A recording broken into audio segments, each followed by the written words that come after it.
উপস্থিত আজকের এই মোহাম্মদনগর ঈদগাহ ময়দানের উদ্যোগে আয়োজিত 4 দিনব্যাপী ওয়াজ মাহফিলের সম্মানিত সভাপতি সাহেব উপস্থিত আছেন, যিনি হওয়ার কথা ছিলেন আমাদের সুলতান সালাউদ্দিন টুকু ভাই, যার জন্য আমার মাহমুদনগরবাসী ওয়েট করতেছিলেন।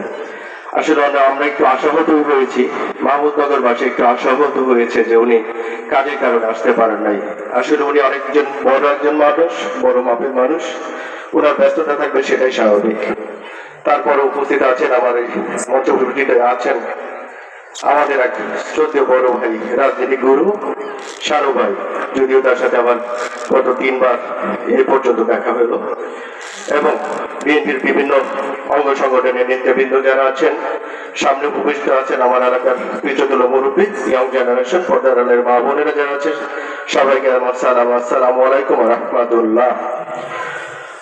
আসলে মাহফিলের সময় অনেকটা পেরিয়ে গেছে। আসলে আমি বক্তব্য দেওয়ার কোনো কিছু নাই। এখানে আমার রাজনৈতিক গুরু শাহরু ভাই কিছু কথা বলবেন, এরপরে আপনারা আগ্রহ সহকারে ওনার কথা শুনবেন। আর আমরা যারা চর এলাকার মানুষ, মোহাম্মদনগরের মানুষ, যারা হাসান সাহেবের ভক্তের মানুষ আছি, আমরা আসলে হাসান সাহেব যেটা বলে সেটাই করি, তাই না? এ পর্যন্ত করে এসেছি। ইনশাআল্লাহ হাসান সাহেব বয়সের কারণে হয়তো, আমি জানি না হয়তো আসবেন কিনা, উনি যদি না আসে তাহলে আমরা যেটা আশা করবো, বিএনপির পক্ষ থেকে যে নিয়ে আসবেন তাকেই আমরা এই মোহাম্মদনগরবাসী সাহায্য দেবো ইনশাআল্লাহ।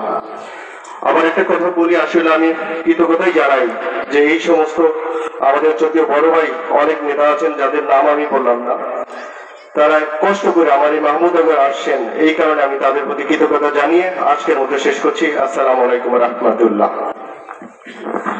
ঈদগাহ ময়দানের উদ্যোগে 3 দিন ব্যাপী ওয়াজ মাহফিলের আজকে তৃতীয়